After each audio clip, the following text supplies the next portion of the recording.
We all know that oil is required for the skin to stay healthy, but too much of anything is bad for health. And same thing goes with the oily skin as well. Too much of oil secretion can lead to clogging of pores, which can lead to acne breakouts, dull appearance of the skin, and whatnot. I'm sure all of my oily skin people might have their eyes right now on this video. Hello everyone, I am Dr. Roshni Mishra, a cosmetic dermatologist, and today I'm going to make sure that you guys learn how this oil secretion makes your skin prone to acne and leads to acne development. Now, how to know whether if you have oily skin or not?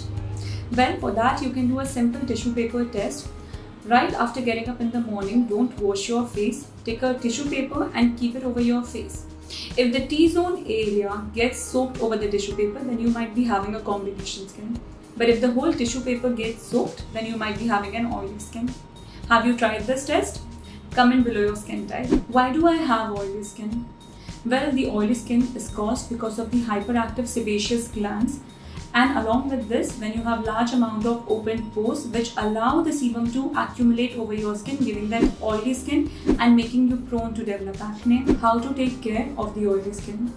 Well, the first step towards taking care of oily skin is doing a proper skincare routine. The number one step what you can start doing is using a salicylic base serum. You can use this in your day care.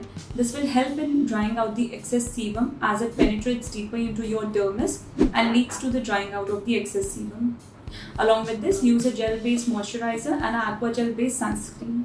Don't forget to use a topical retinoids at night, as this will help in exfoliating the excess sebum and the dead skin. It's tough to maintain a oily skin caused by the hormonal or genetic issues. So what you can do at the most is also having a proper skincare along with a few lifestyle changes. Avoid consuming the fried food items, the foods which are high in sugar or the processed food. I hope you found this video useful. Share with your family and friends. If you have any queries, please write down in the comment section below.